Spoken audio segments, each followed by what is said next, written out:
होती है जो एक से हम दूसरे पर्सन के साथ कम्युनिकेट करते हैं, दैट इज आवर साउंड। तो साउंड के लिए क्या होना जरूरी होता है? एक मीडियम का जरूरी होता है। Medium, there are 3 states of matter, solids, liquids and gas.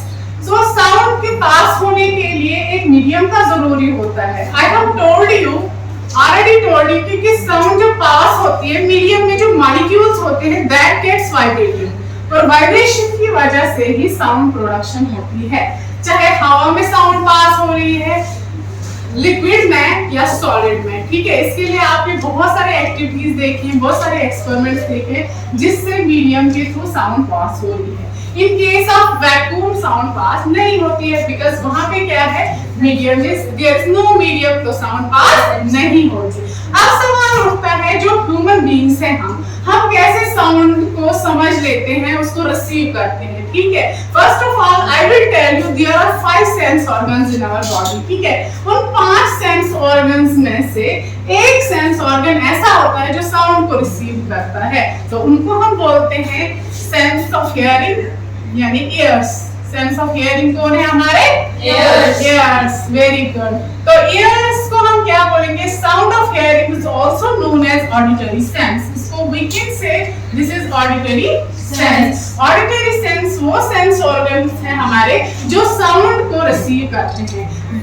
एक इंपॉर्टेंट चीज आपको याद रखनी है, जो हमारे कान होते हैं ये सिर्फ साउंड को ही नहीं रिसीव करते। These are not only sense of hearing, they also helps us in balancing our body।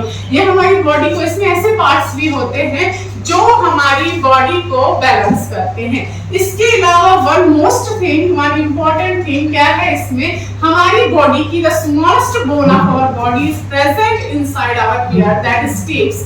Steps is the smallest bone in human body. वो कहाँ पे प्रेजेंट होती है? मिडल ईयर में प्रेजेंट होती है, ठीक है। Now we are going, I am going to teach you about ear and how the ear works and structure of ear. तो ईयर जो होता है, इसका स्ट्रक्चर कैसा होता है? जब हम स्ट्रक्चर अच्छे से पढ़ेंगे उसके बाद आपको समझ आएगी साउंड कैसे अंदर जाती है और बाद में कौन कौन से पार्ट से गुजर के वो ब्रेन तक पहुंचती है और ब्रेन उसको इंटरप्रेट करता है और हम सेंस कर पाते हैं साउंड को। समझ आया बेटा? तो सबसे पहले क्या होता है, जो हमारे पास ईयर है उसको फॉर कन्वीनियंस हम 3 पार्ट्स में डिवाइड करते हैं, ठीक है।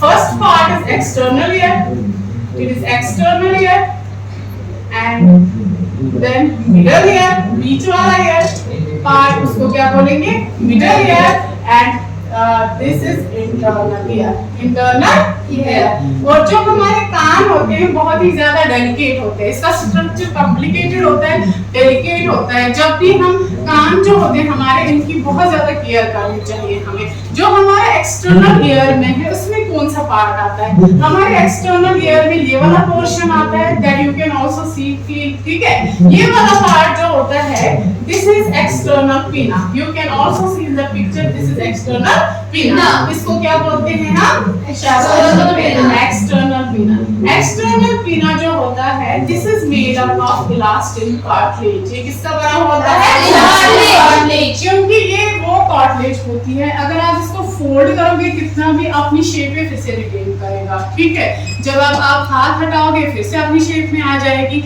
This is elastin cartilage and one important thing here you should be remember, आपको एक बात याद रखनी है कि एक्सटर्नल ईयर तो इलास्टिन कार्टिलेज का, हमारी बॉडी में 2 ही पार्ट्स इलास्टिन कार्टिलेज के बने हुए हैं। एक एपिकोलेटस जो मैंने आपको पढ़ाया है ऑलरेडी, वोकल कॉर्ड्स के पास जो लीड होता है ट्राइकिया के ऊपर, ठीक है, एक वो और दूसरा एक्सटर्नल पिना। These both are made up of elastin cartilage। Why elastic? क्योंकि इनमें इलास्टिसिटी होती है, वापस से अपनी शेप को रिटेन करते हैं। और एक्सटर्नल ईयर जो होता है इसका काम होता है साउंड रिसीव करना, कहाँ से आवाज आ रही है वो रिसीव कर रहा है, वो तो यही कर रहा है ना।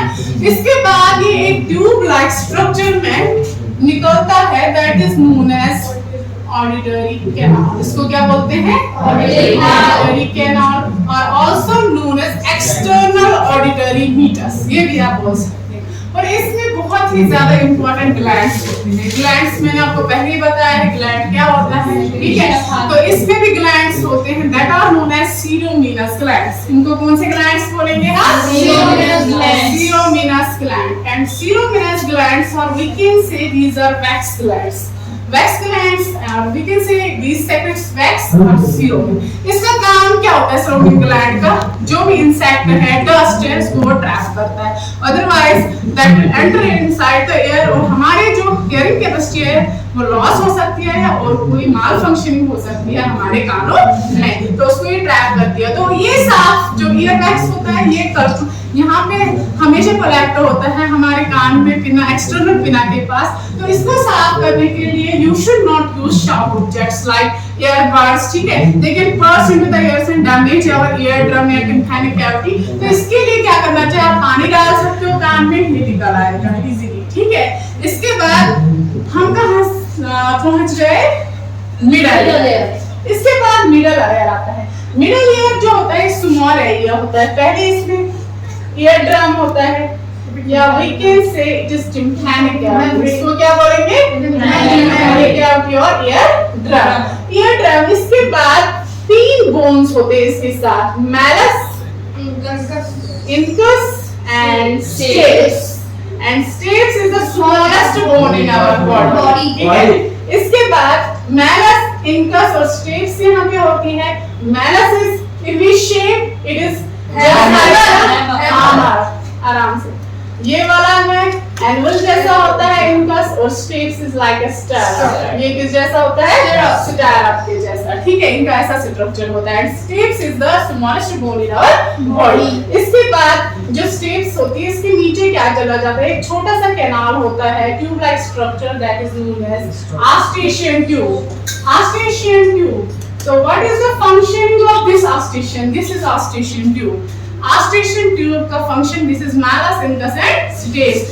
इसका ये this is tympanic membrane. इसका काम है ostation tube का एटमॉस्फेरिक प्रेशर को बैलेंस करना। हमारे कान के बाहर दूसरा एटमॉस्फेरिक प्रेशर है, इंटरनल ईयर में कुछ अलग सा एटमॉस्फेरिक प्रेशर, इसको इक्विलिब्रियम में रखना, इसको रेगुलेट करना, ये ऑस्टेशन ट्यूब का काम है। अदरवाइज अगर प्रेशर बैलेंस नहीं होगा हमारे कानों पे, ज्यादा एटमॉस्फेरिक प्रेशर होने की वजह से वो दैट विल गेट डैमेज, ठीक है। आर यू गेटिंग मी, ठीक है। इसके बाद क्या आता है, दिस इज इंटरनल ईयर, ठीक है।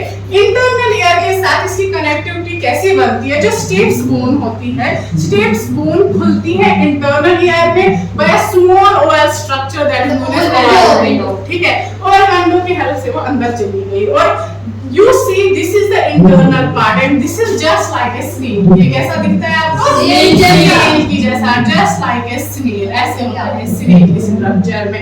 एंड जो ऊपर वाले ये जो होते हैं these are semicircular canals, ठीक है। this is anterior semicircular canal यानी हेड में यहाँ से होगी, ठीक है। this is posterior and this is lateral ऐसे होगी, ठीक है। these are 3 semicircular canals and जो ये semicircular canals है externally it is लाइनेड bye perilymph, लेकिन इसके अंदर होता है एंडोलिम्फ, ठीक है। ये क्या करता है, फ्लूइड इधर उधर जाता है सेमिसर्कुलर कैनाल्स में और ये हमारी बॉडी को बैलेंस में लाते हैं। जैसे हमारा हेड ऐसे कर रहा है, ऐसे कर रहा है, ऐसे रोटेट हो रहा है, ये सारा कुछ यही बैलेंस करता है semicircular canals. So you should remember जो हमारे सेंस ऑफ हियरिंग है, these are also organs of our body, equilibrium भी मेंटेन कर रहे हैं। तो इसके नीचे जो ये स्ट्रक्चर होता है, दिस इज वेस्टिब्यूल, ठीक है। वेस्टिब्यूल के बाद क्या होता है, एक wider structure you can see, this is cochlea. Cochlea में क्या होता है, इसमें basically it is filled structure, the spiral fluid structure that is known as endolift। इसका काम क्या होता है, ट्रांसडक्शन। क्या करना, ट्रांसडक्शन। ट्रांसडक्शन से क्या होता है, जो यहाँ से साउंड वेव्स आते हैं उनको ट्रांसडक्ट करता है, ट्रांसफॉर्म करता है दूसरे फॉर्म में, साउंड वेव्स को कन्वर्ट करता है इलेक्ट्रिक इम्पल्सेस में। आफ्टर देन कोक्लिया से निकलती है नर्वस ऑडिटरी नर्व्स। क्या निकलते हैं, auditory nerves. Auditory nerves are connected to the brain and the brain receives the sound, ठीक है, in the form of electrical impulses। समझ आया? तो ये था स्ट्रक्चर ऑफ ईयर। अब है कि साउंड कैसे पास होती है, कैसे हमारा ब्रेन उसको इंटरप्रेट करता है। समझ आया बेटा? तो यहाँ पे क्या है, जैसे साउंड वेव्स बिना रिसीव कर लिए अंदर चले गए, हमारा ear drum time memory it gets rotated. After then rotation कहाँ पे चली जाती है, मालस, इंकस, स्टेप्स पे।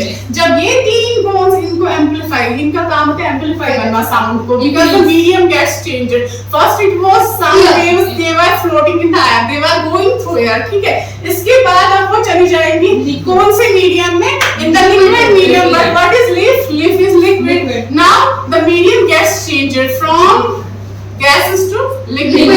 तो इसको एम्पलीफाई करने की जरूरत है साउंड वेव्स को.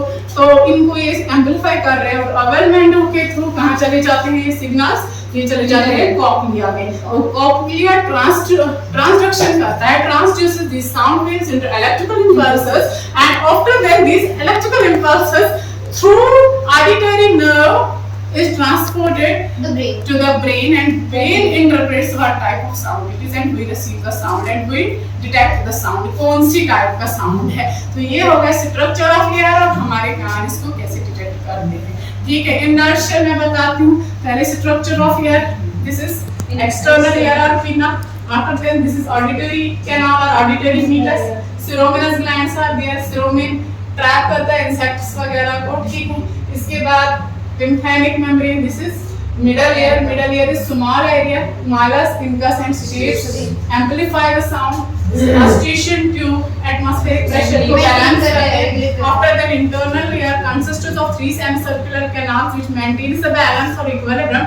After that, a small pilot-like structure that is known as cochlea, and इसमें fluid होता है, and its function is to transduction. ठीक है, to convert sound waves into electrical impulses so that brain can interpret these electrical impulses और हम उसको detect करते हैं. That is all. Thank you.